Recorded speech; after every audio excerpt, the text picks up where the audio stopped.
Well, welcome to a new edition of Outspoken by Speak, our webinar series here, where we focus on different marketing topics, hot topics.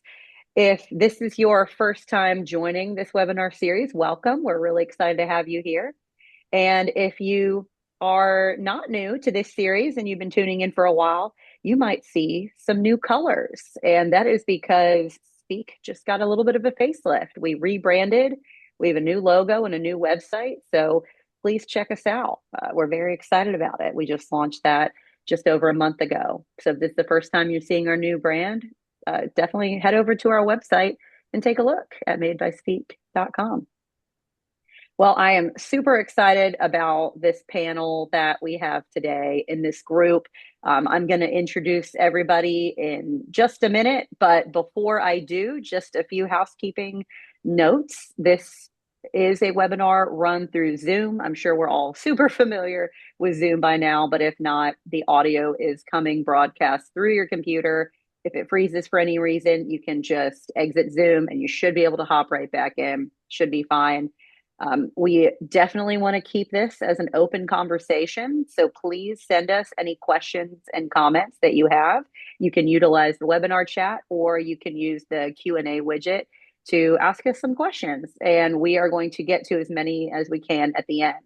So for that reason, please make your question as specific as possible because you might be asking a question in 10 minutes and we won't answer it in another 40 minutes. So make it super specific so we can make sure we get to you and get those answered. And here is our agenda for the day. We're going to talk through our own personal paid media framework, kind of what we do here at Speak. We're going to talk about how you can make every fundraise, every dollar that you have for paid media count towards your fundraising, ticketing, membership, donation, volunteering, whatever efforts you have. We're going to make every dollar count. And then we're going to hear from one of our own clients, A Step Ahead Foundation, about what is working in real life. And then we'll take some questions for our panel. And just another reminder, submit those Q&As. We love them. We want to keep the convo open. All right, I'm going to go ahead and introduce our panel here. Super excited about this group. So first we have Afton Burrell. She is the Director of Marketing Communications for A Step Ahead Foundation. That is a Memphis-based nonprofit that provides access to free birth control, reproductive health education, and scholarships for women in Memphis and Shelby County. Over the last 5 years, she has led the strategy and execution of multi-channel marketing campaigns using paid media to connect women to A Step Ahead's resources and services. With a background in biology, public health, and healthcare ethics, she brings a data-informed, people-centered approach to media strategy. She focuses on building trust and removing barriers to action, ensuring that campaigns don't just reach people, but make it easy to take the next step. And we've got our gang here. We've got Mitchell Sullivan, who is a graduate of the University of Alabama with 6 years of experience driving paid media strategy and execution. He just celebrated his 1 year anniversary here at Speak, and we're super excited to have him as our paid media specialist. He does specialize in scaling full funnel campaigns across Google, Meta, LinkedIn, TikTok, Snapchat, and Pinterest, all the things. Combines data, creative, and audience insights to optimize performance and deliver measurable growth. He's experienced in managing monthly budgets up to $500,000 while maintaining efficiency at scale. And then we have Micah Fleet, who many of you may have worked with. He is our strategy manager here at Speak. He's a marketing professional with over 10 years of experience in content creation, marketing strategy, and paid media execution. He's experienced in digital and traditional media advertising. He's managed campaigns for small businesses all the way up to multi-million-dollar national campaigns for partners. He is a graduate of Washington and Lee University, and he's been with Speak for almost 4 years. And then I'll be your host today, so I'm not going to do a long intro, but my background is in marketing and arts and cultural organizations and tech. So I've got kind of a crazy mix of all the things we do here at Speak. And I have been at Speak for just over 3 years as our director of agency marketing. And I'm thrilled to be here and thrilled to welcome these three as our panelists today for our webinar. Now, just a quick who is speak. If you, like I said, are joining us and haven't been on one of our webinars before, we are the agency with heart located in Tennessee. We have offices in both Memphis and Nashville, but we have quite a few remote workers like myself, who's in South Carolina. And we've got both coasts covered. Micah's up in New York, and we have people on the West Coast and international as well. So we're all over the place. What exactly does Speak do? We are a full service marketing agency. So the services you see on the screen here are just some of the things we do. We love partnering with mission driven organizations like A Step Ahead and others. So if you want to learn more, definitely visit our website at madebyspeak.com. And with that, I am going to introduce our objective today and pass the torch over to Micah. But our objective today, we're going to learn how to effectively make sure each of those ad dollars that you have performs. And with that, Micah, go ahead and take it away. Absolutely. Thanks a lot, Lee.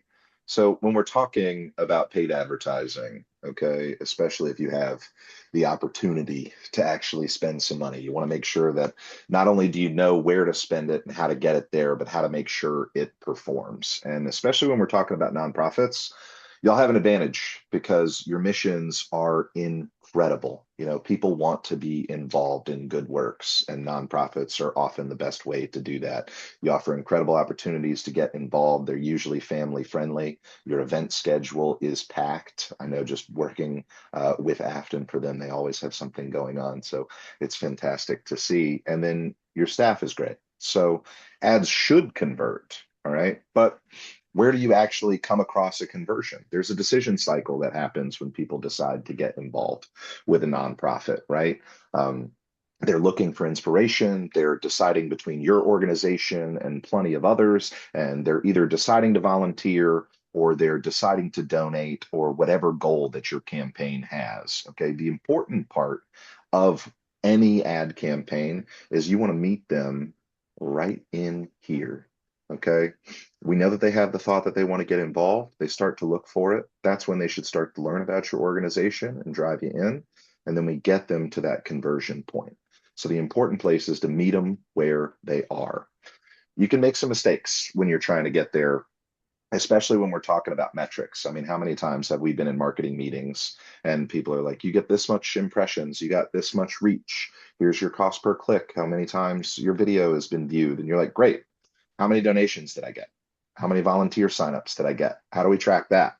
That's the most often use case that we see for campaigns to be ended before they even have a chance to be successful.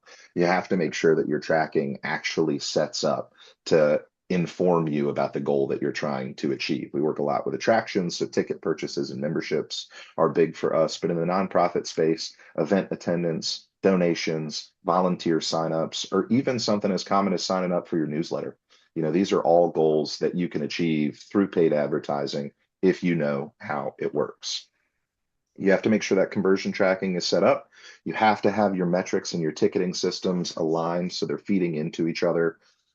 Sometimes the attribution for these pieces is a little wonky. We're going to get into that later. All right. And you're excited about it. You're assuming everyone else is going to be excited about it. But the way that you deliver that message has to convey that excitement. Otherwise, we're not going to get the people that you're trying to target. So let's talk about our framework a little bit. And with this, I'm going to bring in Mitch because Mitch spends a lot of time in the day to day setting up our campaigns. He and I collaborate on strategy, but he's the actual man behind the curtain, pulling the levers and pushing the buttons. So, Mitch, can you jump in on framework for us? Yeah, definitely. So this is the framework that we use to build and scale high-performing paid media campaigns. And we'll go through each of these levers individually, but each of these levers is going to work together. And when all six of them align, that's when we really start to see, the real effects of the efficiency and growth of these campaigns start to pay off. So moving on, let's see. There we go. Alrighty, so our first framework that we use is going to be and identify our outcomes. So, arguably, this could be the most important lever. A lot of these campaigns that are running today default to traffic, but we know that traffic alone does not drive business results. Traffic is easy to optimize for, but it often brings in those low intent users, which is great if brand awareness is our goal.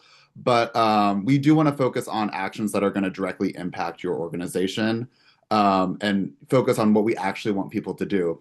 And we can do this by defining our primary outcomes.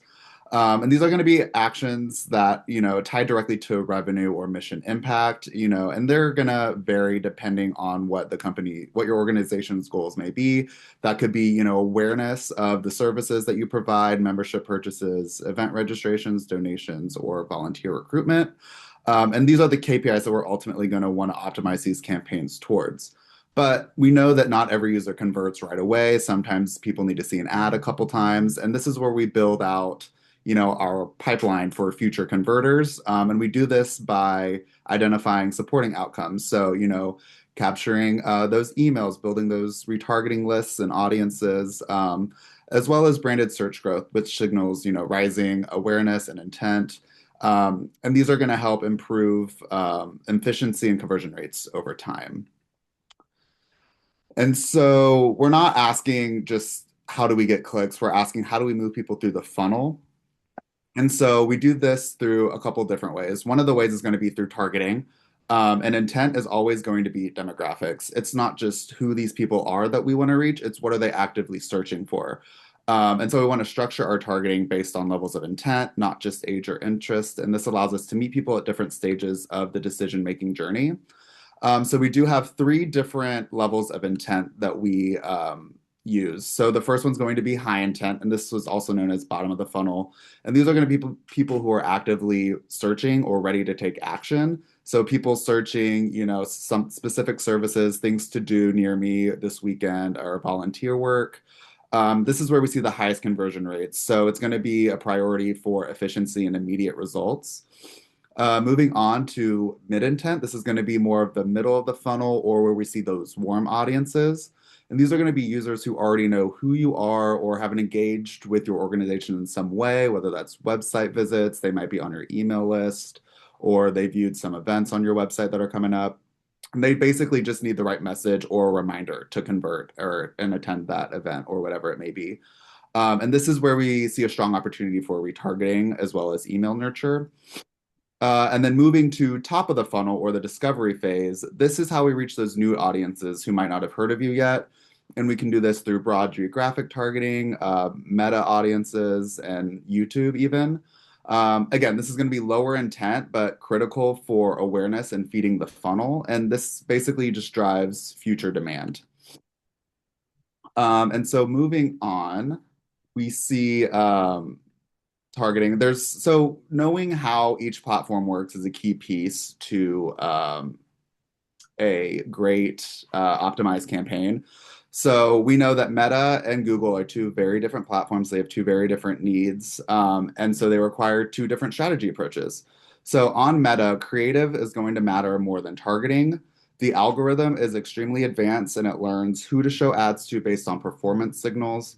We need to give the algorithm room to grow, and the broad targeting often outperforms those overly narrow audiences. So this is where we're going to want to reach the discovery and the mid intent phase. And we want to think of steer the ship. So we set the course essentially. So we have the budget, creative, the audience signals, all of that is set up. We give that to the platform, and then we're going to let the platform handle the day-to-day navigation based off of its new AI algorithm. And so with its new AI algorithm, called Andromeda, this basically replaced the old ad delivery system, and it uses AI to decide who sees your ads and which ad they do see. It's going to evaluate millions of different ad variations per impression, and it'll optimize in real time based off the user's behavior, context, or performance data. This is why the creative and data signals matter more than targeting inputs. And then we also have Google search. So search is going to be the opposite actually of Meta. This is where the intent drives everything. Users are telling us exactly what they want through their search queries. And we're going to focus on those high intent queries, and we're going to think drive the car in this situation. So we have more direct control and we can continuously optimize based on search behavior. So on Meta, we think, feed the algorithm with the strong creative and data. Google search, we're going to capture that intent and refine continuously. And then together, this will help create a full funnel strategy that balances the automation and control. And then moving on, I believe I will toss this back to Micah, talking about some of the creatives and landing pages that help push these campaigns forward. Yeah, when it comes to the actual execution of the campaign, nobody does it better than Mitch, but he's kind enough to let me pull the lever when it comes to actual creative and the way that we want some things to work here. So people don't take a look at your ads and say, all right, that is such a great thing. It's a new piece. It solves an issue for me. That's a space where we all get caught up, right? We think our offering is going to sway intent. It's going to get people where we want them to go. Well, actually, it's because they want to feel connected to you. In a space where we're all more online and more digital than ever, that emotional connection becomes even more important. And it might be the last thing you think of when it should be the first. So when you're thinking about how to design your ads and what you want them to actually look like, there are three pieces that we want to address, and they're right there on your screen, right? Your identity, your POV, and any kind of urgency that you have. We want to display not only what we offer and our mission and our opportunity to serve either you or our community, but we want to give them the experience of what it actually is like to be a part of our organization.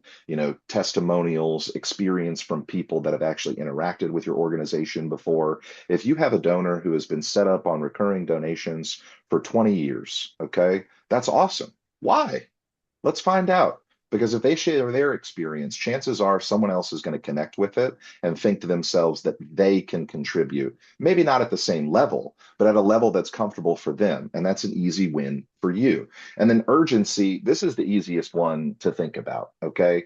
We all have fundraisers, we all have events, we all have webinars that we have to be on, right? To execute within a certain amount of time. So when you get to that point, don't wait until 3 days before. Okay, start building your urgency as you get up to it. This is a timeline that you need to be thinking about. I was in a meeting earlier today, actually, dealing with an old advertising executive, somebody who had been in the business in the early 2000s and then all the way up into the teens. And they brought up something that I learned in school that I haven't thought about since then, which is the rule of seven, that you want to try to get somebody to interact with your ad or see your ad at least 7 times before they come to your event. And while that still works with traditional marketing in the digital space, it is completely different. You build urgency in a different way. The algorithm determines how often your ads get delivered and to whom they go to and how many times they need to see it based on their user profile. So what we have to do is in our 6 weeks, 2 months leading up to our event, all right, we start dripping out details. What are we going to do? Who's going to be there? Who's been there in the past? What was the experience like? How do we make it different? Okay. The key rule, if we have to boil this down to one thing, why do I need to engage with you now? Now, the next piece, and this is really interesting because if you're not on TikTok, you absolutely should be. Okay, especially if you're looking for a younger demographic. We're still seeing that, boomers, they attach themselves to more traditional forms of media. They're still, a little bit lower in the digital space, but even Gen X, millennials, and Gen Z who are just reaching, their purchasing power, age to the point where we see them as a legitimate space to market to, you're seeing that almost half are using TikTok as a search engine for what they're looking for. So start to build out your presence, start to think about your ads, start to think about how you're going to build out that short-term video, these new avenues that you can explore, and you'll find yourself reaching out to an audience that you might not have even thought that you could get. I'll use an interesting example. Birch Aquarium was doing some outreach to seniors, okay, in San Diego because they wanted to get out there a little bit more. And believe it or not, we saw a pretty high level of seniors on Instagram because they want to keep up with their grandkids and they want to see what's going on. And so we started a short form video Instagram campaign to promote mall walking and some volunteer opportunities at the aquarium in their nonprofit space. And we saw way more engagement than we thought we would and opened up an entire new piece of audience for them to engage with. Homepages are great. They're the front page to your actual organization. All right. But what you need to do, this is back what we were doing in 2012, is dedicated landing pages. When someone goes to a homepage, you're putting the impetus on them to scroll, to find the information, to figure out where they're supposed to go next, right? And with our attention spans now, I mean, I've been talking for a couple of minutes and I've looked down at my phone 4 times. I don't know if you've noticed, but the way that we're so attached and the way our attention spans are now, we don't want to look for things. We don't want to have to do the work. That's why AI is getting so much more prevalent. If it can be done for us, if we can have it served directly to us, it's even better. So when you're building out a landing page, which sees way more conversion, okay, almost 25 to 60% more, especially if you include pricing, especially if you reduce the navigation on your website to where when they show up on that landing page, maybe there's only one button that they can click to go back to your home page, or one other CTA in your copy that allows them to go to a different section of your website to hopefully learn more. You have to focus on four main things when we're thinking about landing pages. You want your event details, okay, or any of your donation information. You want your awareness campaigns linked in there. So if you're doing something on social, if you're doing print media, anything like that, make sure that we have examples of that on the page. You obviously want your pricing and your CTA to either buy tickets, donate, volunteer, register for our newsletter, whatever it is. And then the fourth piece that people don't think about a ton is that FAQ section. All right. You want that specifically built out with subheadings and content within that is anywhere from 80 to 100 words. Why is it 80 to 100 words? Because that's what AI search engines are pulling now. That's the amount of information that they're pulling and using for answers. So if we can format it on the front end and make it look like a result that can already appear, and we have the expertise and we built out everything to support it, it's going to give us a chance to show up first. It's going to give us a chance to be pulled into these opportunities that people are searching. And that's free. That doesn't cost you anything. You can get that organically. But when you supplement it with your paid campaign and you lead people to a site that's already been optimized for them to know where to go, you're going to enjoy much higher conversion and a stronger result. So talking about budget allocation now, because trying to figure out how much to spend on a campaign is a lot. And we're going to bring in Mitch for another part of this, but I'm going to finish wrapping this up before I hand it over. So how do you figure out how much budget it should be? How do you figure out how to reach the customer where they are? Well, you got to look for a couple of things. Ticketing for your events is a big part. Okay. If you're charging to attend the event, how much is it going to be? All right. How much annual revenue are you getting from like planned giving, annual donations? That, think about that as your membership. Your search demand. Okay. How much actual traffic are you getting for the things that you're looking for?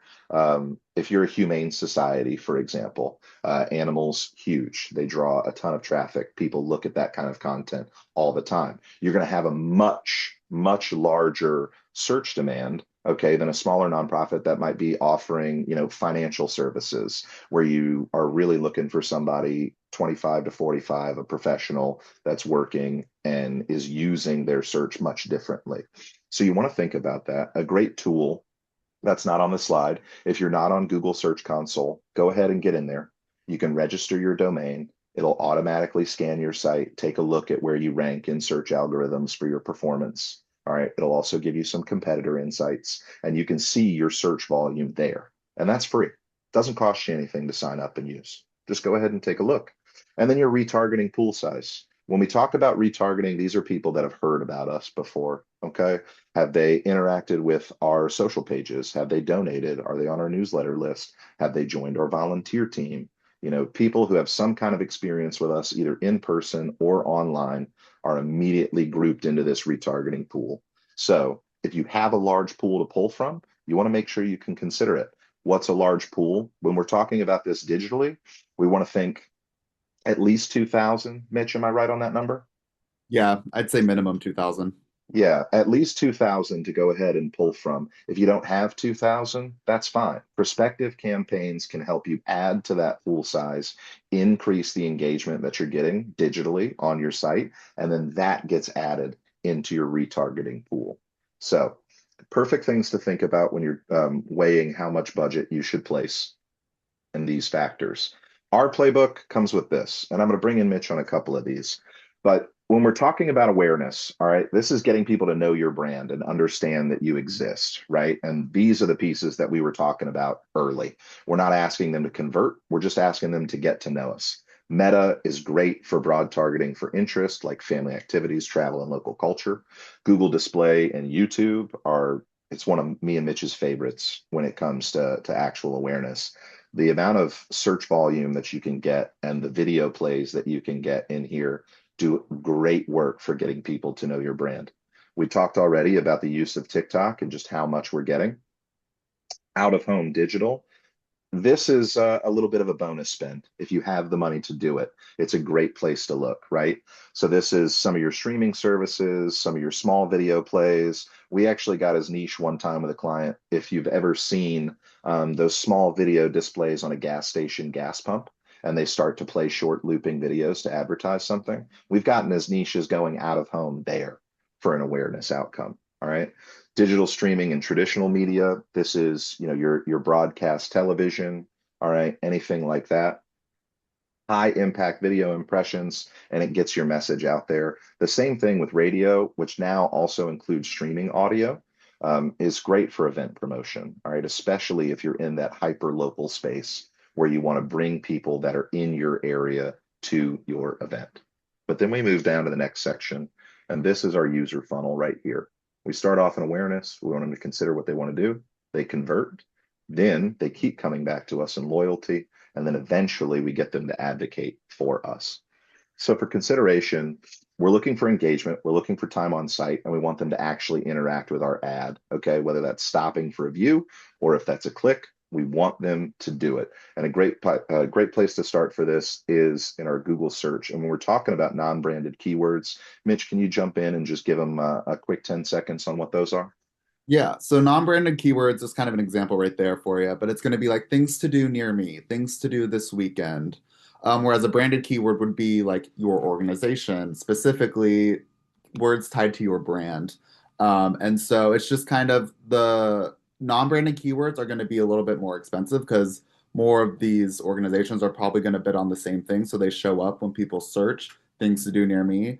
Whereas branded will probably be a little bit cheaper because they'll be searching for your specific brand. But that's kind of how what a non-branded keyword is versus a branded keyword.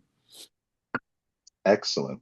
So we move into event specific paid social, whether it's a volunteer need or a donation campaign. These are your traditional meta ads that you're putting out there to drive people to think about coming out to whatever it is that you're putting on. Pinterest ads are also excellent for consideration. It gives you a chance to show your brand in action. It gives you a chance to really show off your effect. All right. Anything that you have coming up or any kind of real person experience that you can include there that looks great visually is awesome. And then we're seeing more and more influencers come into the space. Okay. If you can find a content creator that speaks to an audience that you interact with regularly, I'd highly encourage you to consider, reaching out, seeing if you can come to an understanding. Because what we've noticed is that people now online are trusting real people more than ever. And I know it's funny sometimes to think about an influencer as a real person, but hey, they're not AI, they're online, they're taking videos themselves, they're giving real testimonials, and people are paying attention. And then we get into our conversion and lower funnel pieces. Okay. This is where we get your return on your ad spend. Okay. Your cost per view, all your purchaser volume or your donation volume. All right. And then your membership signups, your volunteer signups, whatever it is. And this is where we first start off with that retargeting campaign. Okay. Being able to jump in there, see the people who have already interacted with us before and get back in front of them. Google search, very similar. Branded keywords, they're already looking for us. Here's how we get their awareness. Dynamic remarketing.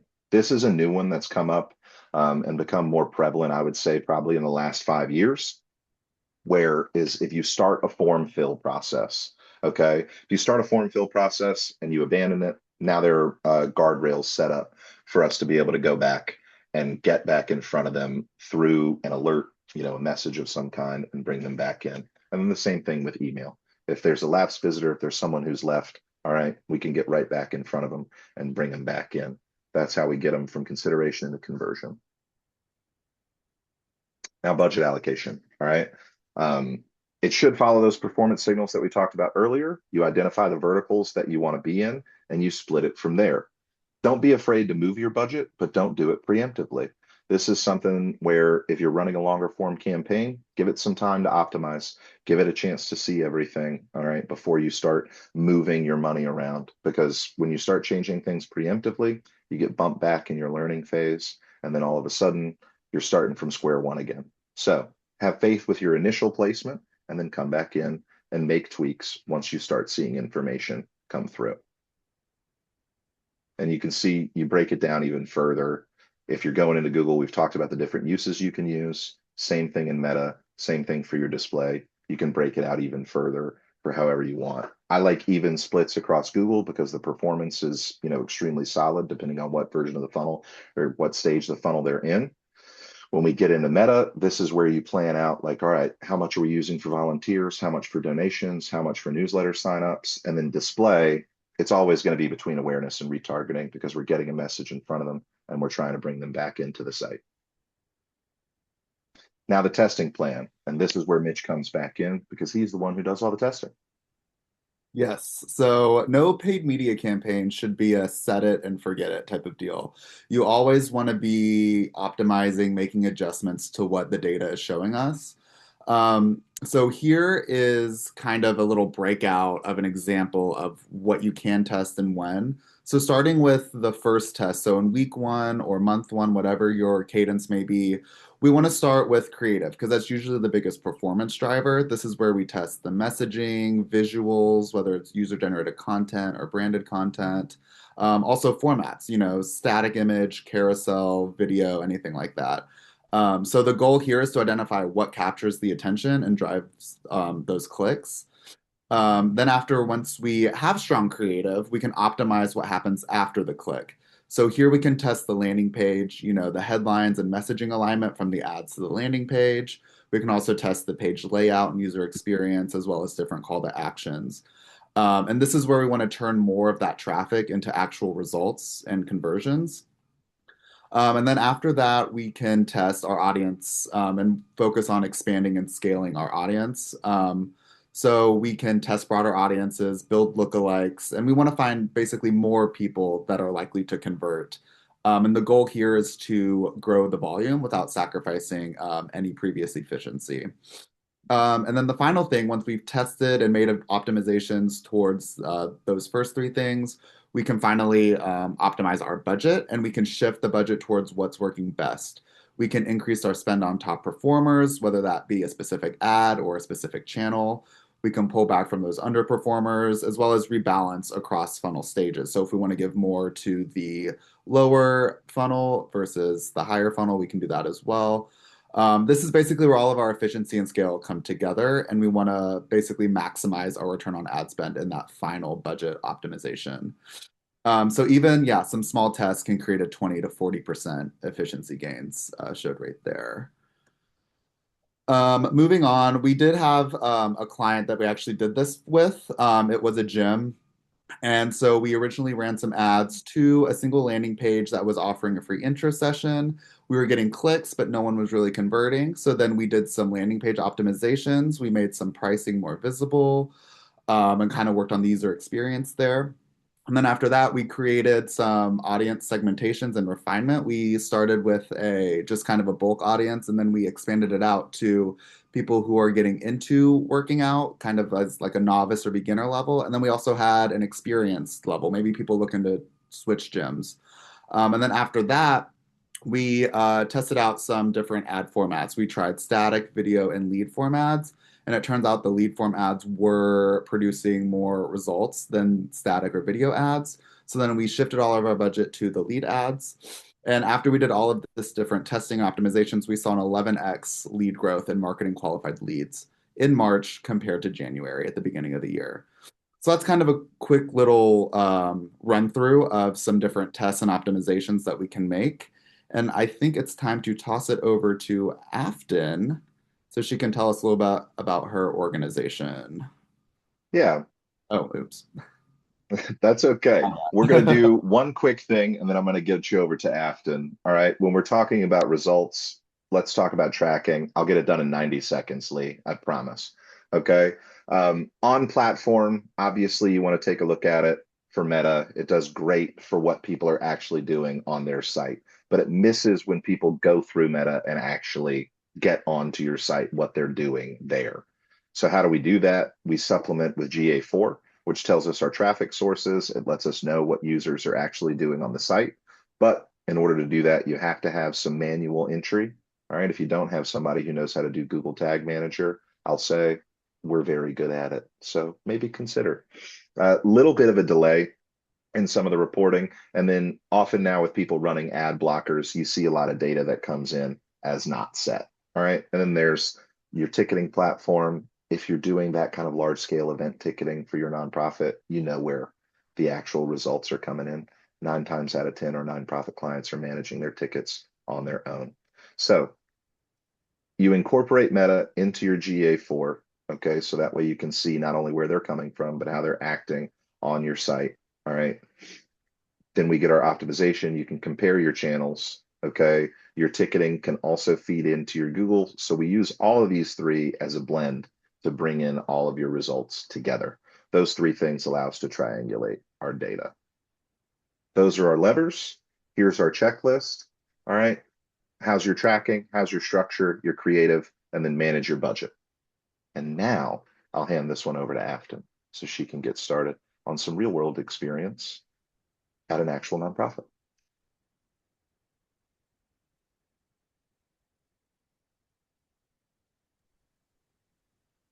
All right. Thank you. Took me a second to unmute there. You'd think for how long that we've been on Zoom, I would know how to do that by now. But anyway, thanks, guys. Hi, everyone. It's an honor to be here today. My name is Afton. I'm a Step Ahead Foundation's Director of Marketing and Communications. I've handled paid media strategy for the organization for the last 5 years.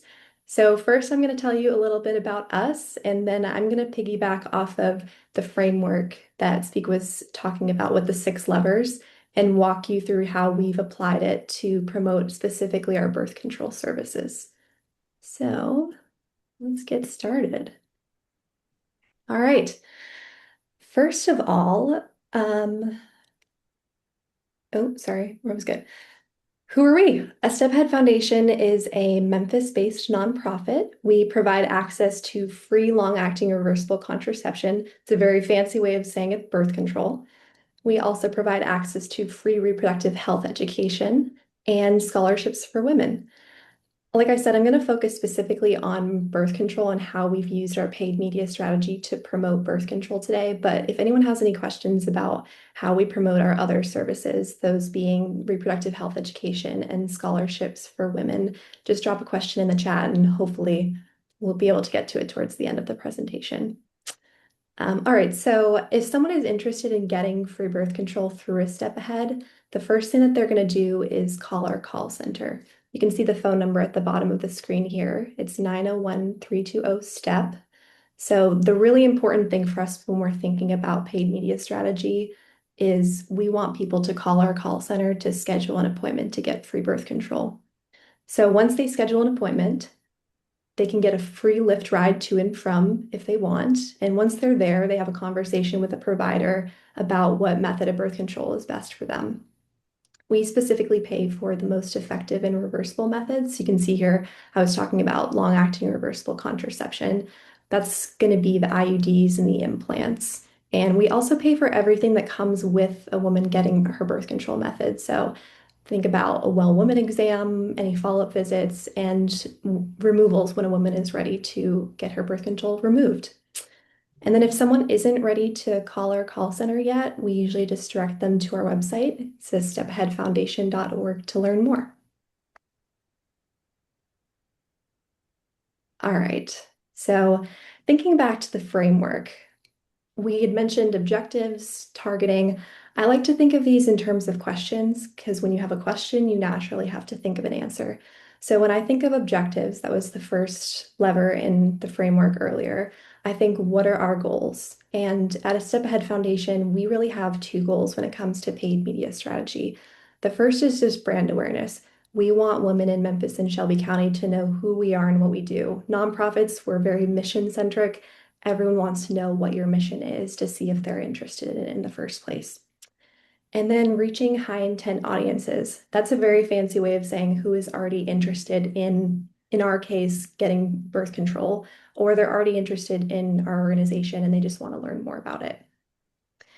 Moving on to targeting, the questions that are most important to us is who are we trying to reach and where can we reach them?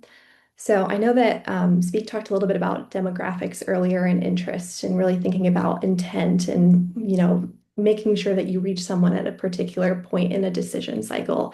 And I think a particular thing for our organization is demographics actually plays a very big role in what we do.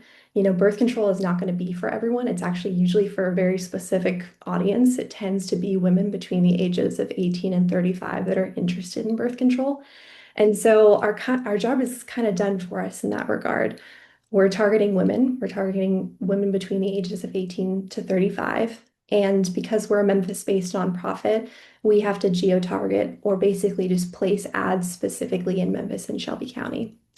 We do have affiliates across the state of Tennessee, but we all offer different services. And so you can see it would be kind of confusing if I try and run an ad on the other side of Tennessee, for instance. We get a lot of lines crossed.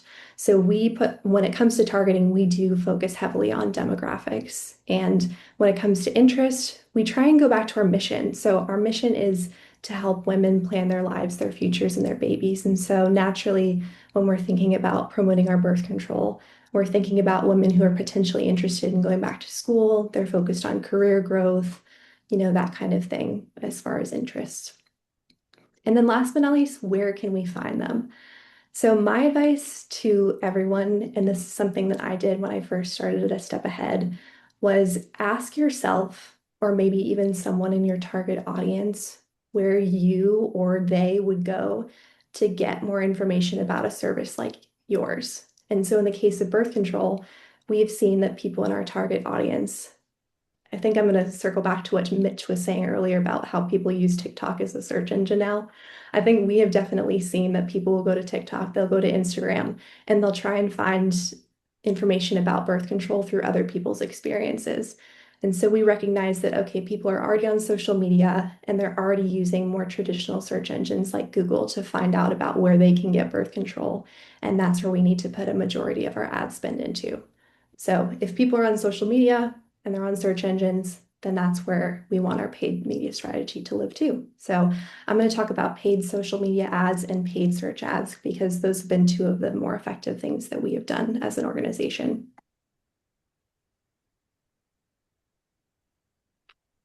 All right, creative. This is going to be the bulk of what I talk about today because creative is so important. I have a background in graphic design, so this was something I was always really excited about was making creative and making advertisements. But we've talked about who we want to reach and where we want to reach them. Now we're kind of at the how do we reach them. And for us, this was going back to our first objective, which was brand awareness, making sure that women in Memphis and Shelby County know who we are and what we do, aka our mission. So first for paid social media, this is a really big way that we have accomplished objective number one. You see here, I've wrote garbage in and garbage out. That might sound very confusing, but I also have a background in statistics, and statistics, the saying is garbage in, garbage out, because if the content doesn't resonate, and by that I mean draw people's attention, make them want to take action, your whole campaign won't work. So it really does start with what visuals are people seeing? What does your video sound like? What does it look like? Does it evoke an emotion in any way? And so those are some of the things that I think are very important to think about when you're designing an advertisement, no matter what you do. We do birth control. There are lots of organizations on here that do drastically different things, but I think this is going to be applicable to everyone. As an organization, we actually contract out with a professional photographer, especially at our larger fundraising events. And we also do a brand photo shoot with him every year. So we're able to get really high quality photos for our advertisements. And I think it gives our ads a pretty professional look, and we love working with him.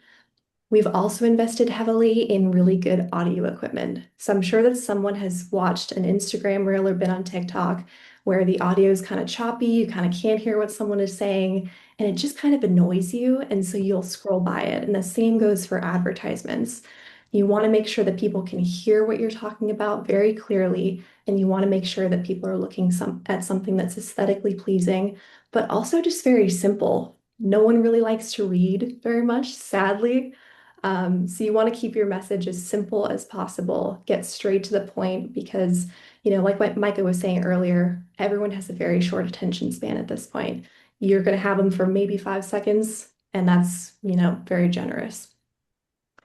So an example here, if you look towards the upper right-hand corner of your screen, so the top right-hand corner is an old A Step Ahead ad, and the bottom one is one of our newer ads that we're running right now on social media. I'm going to out myself here for a second. I made both of these, and my top example is one of an ad that I don't like very much, and it didn't perform well. And I'll tell you why I think it didn't perform well. When I first made this, I was thinking, what is an advertisement supposed to look like? Okay, people say you're supposed to have your logo on there. You're supposed to have something catchy like stop scrolling, start planning to drag people in. You're supposed to have smiling faces. You're supposed to tell them where you're supposed to go. And so I kind of just did what I thought was going to work. And it didn't because I wasn't being genuine. I wasn't, thinking about our brand and the message and what we want to portray to people.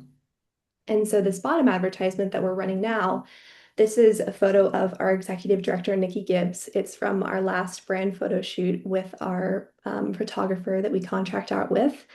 And what she's holding is something that says free birth control in Memphis and Shelby County, written in giant black marker. And so it's very simple. It gets straight to the point. And we have found that, I post a lot with Nikki because she's very recognizable in Memphis and I want people to know the face of our organization. But I think it's also, if you're scrolling, you see, someone making a little bit of a funny face and it doesn't strike you immediately as an ad. And that's what we saw on the results side as well. People were commenting, people loved it, and it was a really good way of making us feel confident in our decision when it came to switching out an ad to make people want to engage with it more. I'm going to talk a little bit about budget. I know that was this kind of a separate lever, but I figured that, we've already heard from Speak about the best way financially to set up a budget. And what would be maybe helpful for me is to give tips about how we've used our budget in smaller ways. Because I think, with every nonprofit we're thinking about, we have limited time, we have limited resources, and we have smaller budgets. And so if you're not necessarily ready to set up a whole paid social media campaign, something that I did early on and still continue to do is I will take our organic or unpaid content that we're already posting on social media. We'll look at it, we'll see what's performing well, and we'll boost it. So basically, we'll put money toward it, toward an existing post to make sure that it gets in front of more eyes. And so, yes, we run paid social media ads, but that's something smaller that you can say, okay, we're going to take $100 over the next 5 days just to make sure that it can reach, even just 2,000 more people. Because what we're thinking is if the content is doing well without any money being poured into it, what happens if we pour money into it so that it reaches more people? So that's something small that if you're thinking, oh my gosh, paid social media, how much is that going to cost me? This is a really good low risk, low budget way to get started. Okay. The next thing I want to talk about is the second and last type of paid media strategy that we do, which is paid search ads. And this tailors to our second objective, which was to reach high intent audiences, i.e., who is already thinking about birth control, who's already thinking about a Step Ahead Foundation. And we have this is one of the newer developments I would say that we're working with Speak on to run these paid search ads. And we kind of had to do it out of necessity. So as most of guys are already probably aware, Google Ad Grants equips nonprofits with up to 10 grand per month of free search advertising. And when I first started, I was thrilled about this. I was thinking, oh my gosh, this is free money. I don't have to, go to a donor and ask them for more money for my marketing budget. Here's 10 grand that I can just spend. But unfortunately, and a lot of this is just very applicable to what we do at a Step Ahead Foundation, we aren't always able to use all of that money from the Google grant. And the grant really isn't great for those high value keywords. Specifically, if we're talking about birth control, Google has dubbed that a highly sensitive keyword, and it means that the Google grant places a lot of restrictions around it. And effectively, if we want to compete, we kind of have to do paid search ads to talk about birth control. And so Mitch has done a great job of setting us up with two different campaigns. One is, if someone is already searching free birth control in Memphis, we want to be one of the first results that shows up, as you can kind of see here. And then the second one is a brand awareness or a like protection campaign. One of the things we were noticing was that if someone typed in a step ahead, they were actually seeing our affiliates' websites before ours. And I think if someone is in Memphis and Shelby County, we want to make sure that we're appearing first. That being said, my budget tip here is see what you can accomplish with your Google grant. I'm sure not everyone is going to fall in the highly sensitive category, and you might be able to use more of your grant money than we do, but I think it's important to look at that and then find where the gaps are, and then if you need to, invest in a paid media strategy concerning paid search ads.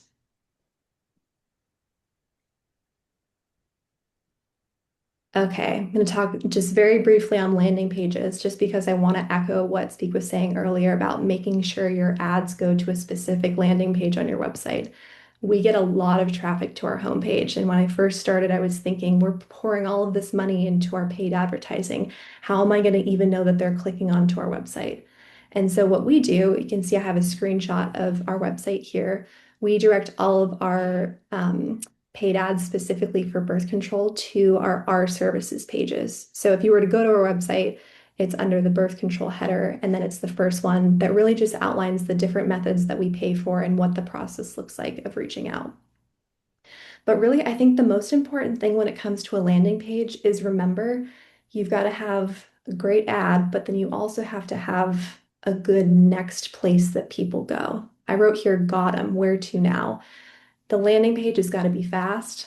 It's got to be simple. There shouldn't be a lot of text on it. I think Mitch even earlier was saying, as long as there's one button that people will click on, oftentimes that's easier than someone having to search through the landing page to say, okay, I clicked on their ad, I'm interested, but now they've lost me. This is not a place where you want to lose people. So we've worked with Speak over the last year, and we're still in the process of redesigning our website to make sure that it's very user-friendly, it's clear, it's fast, and it's easy to navigate.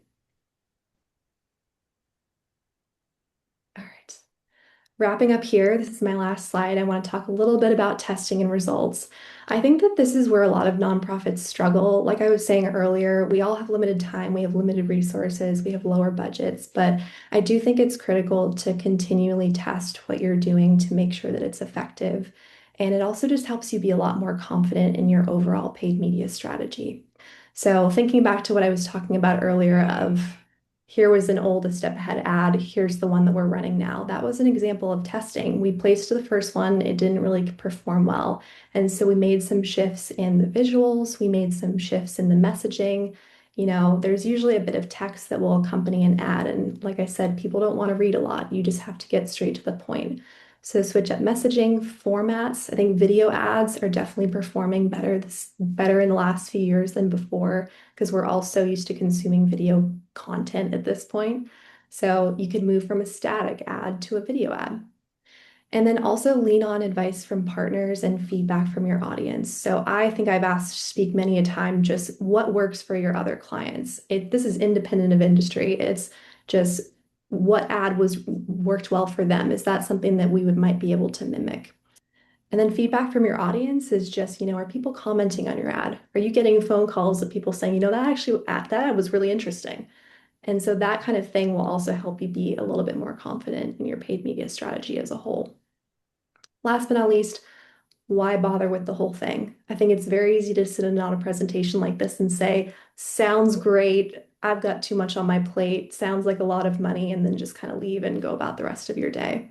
But my pitch is that paid media gives you data, and data will help you understand what is working, what's not, and most importantly, it'll help you not waste time. And time is a resource that we don't have much of. And so what we do at A Step Ahead is we'll track performance of all of our paid ads monthly to see what's working and to be able to have more confidence with our grant money, with our donor money, that it's really paying off. If we can approach a donor and say, this money helped us create this campaign, and it resulted in a 10% increase in calls to our call center. That's really important to us, and it really helps us continue what we do. So that said, I'm going to pass it back to Speak. All right. Thanks so much, Afton. Loved your real world examples. And yeah, I think the best thing you kind of shared there is the data. And as marketers, we know data is king, and so is testing. So thank you so much for walking us through that. We do have a couple minutes for questions. So we're going to go through a few that have come in, and we've also got some commonly asked questions. And believe it or not, we have a little bit of overlap between the slides that were already made and what people asked. So love to hear it. But the first thing is, oops, skipped ahead too much. I did have a question about showing the checklist again. So I've got that slide here. Micah, you might need to show it. Yeah, It's fighting with me on the control of your screen. I sure. had it in Which there. number? It was the checklist that is slide 43 should be in there. You got it. Maybe it didn't update. So yeah, if you could go back to slide 34. There we go. Someone had asked to see this and screenshot it. Yes, I think this is a great audit checklist. This is something that you can use on your own to make sure everything is set up properly. And it kind of breaks down all the key things our team chatted through today. So yeah, go ahead and take a screenshot of that if you'd like. All right. One of the other questions that we had come through was about budget and how much they should ideally be spending of their marketing budget. And we did have this one answered as well. So if you could skip back down. Yep, here we go. So our recommendation here is about 3 to 7% of your annual revenue, or 10 to 20% of your marketing budget. Awesome. I got another question that just came through. Micah, I'm going to ask you this one. For nonprofits that are also attractions, how do you approach campaigns for ticket buyers versus campaigns aimed at donations? Great question. Yeah, it is a great question. Strategically, I like to think about them as two separate things. It makes it much easier to manage that way. It also allows you to vary your messaging. If you did try to group them, and I would recommend against it, but if you did, there are ways to put them in the same ad set within a space like Meta, or put them in the same campaign and differentiate them as different ad sets with different objectives. But typically, when I do something like that, because your messaging is going to change based on donation, versus ticket purchase, like you're going to want to entice someone to donate to your mission. Maybe they can't make it to the event, but still want to support. Whereas, for ticketing, you're promoting the event itself, the ability, to be there. That's a huge selling point for any type of event. But a supplementary campaign aimed at donation with different messaging, typically when we're looking at an event budget, just depending on how much, you're working with to promote. If I was doing something like that for a nonprofit, I would probably say 70 to 75% of your budget is going to go towards ticketing. Okay. And then 30 to 25% of it is going to go towards that donation messaging. Awesome. Yeah, great question there. I just answered this in the chat, but I'm having a few people ask about our slide deck and our recording. And yes, we will be sending both out to all attendees. So thank you for asking. All right, let's move on to our next question here that we have. And then I see we're over time, so I'm going to wrap us up. This is also something that people love to know, especially in the nonprofit and the arts and cultural space. How's everybody else allocating their budget? So, Mitch, can you talk us through this one a little bit? Yeah. So there are a lot of different factors that'll, come into deciding on a budget. Kind of like what it says there, there's no one size fits all, but typically we like to give more of our budget to search because that's going to be our high intent. Again, those people who are already looking to take some sort of action. So we want to give more budget to the search and then giving a little bit less, but roughly around the same to Meta, generating some of that awareness. And then if we have a little bit of extra budget, we like to incorporate some video, some out-of-home advertising, or just other advertising, whether that be programmatic, display, anything like that. But yeah, there's a lot of different factors that can go into deciding on a budget. That can be seasonality, whatever your desired outcomes may be. Kind of going back again, do we want to focus on ticket purchasers or do we want to focus on donations? So there are a lot of different factors that come into play. But yeah, we like to go search and meta as our top two, and then kind of if we have extra divvy out from there. And it's great that you Awesome. talked about seasonality there, Mitch, because our next question is actually about that peak months for advertising. And it changes for everybody, right? Like your nonprofit, like Afton, it's something like birth control is something that people are going to need year round. There's not really like a surge, okay? But for some of us, especially for nonprofits, you see a huge boost in your donations and your giving in Q4, right? People get around the holiday season, people get in that season of giving, Giving Tuesday is around there, and then you start to see that kind of snowball as people are preparing, frankly, to get a lot of their tax documents ready before April for the next year. So you're going to see a big run there. When we're talking about attractions, this is a great playbook.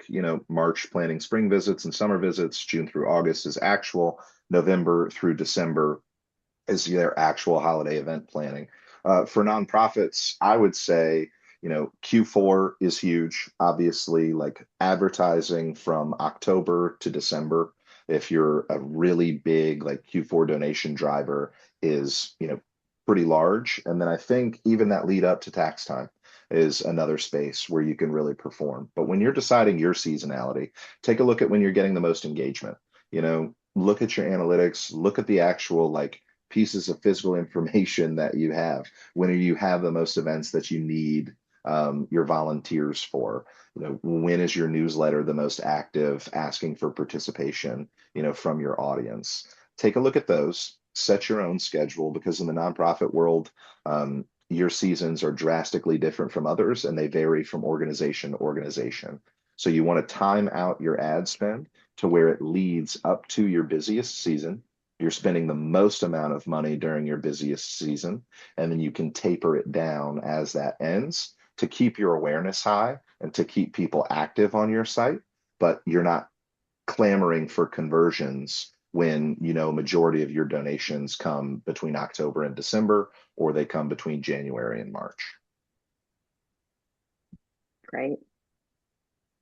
All right. I am going to ask y'all one last question and then we can call it for the day. It is a good one. And honestly, I think all three of you can chime in here. So, as marketers, are you all utilizing any AI tools to help design marketing campaigns and content for clients? If so, how do you use these tools while trying to remain as authentic as possible and not coming off as just more AI slop?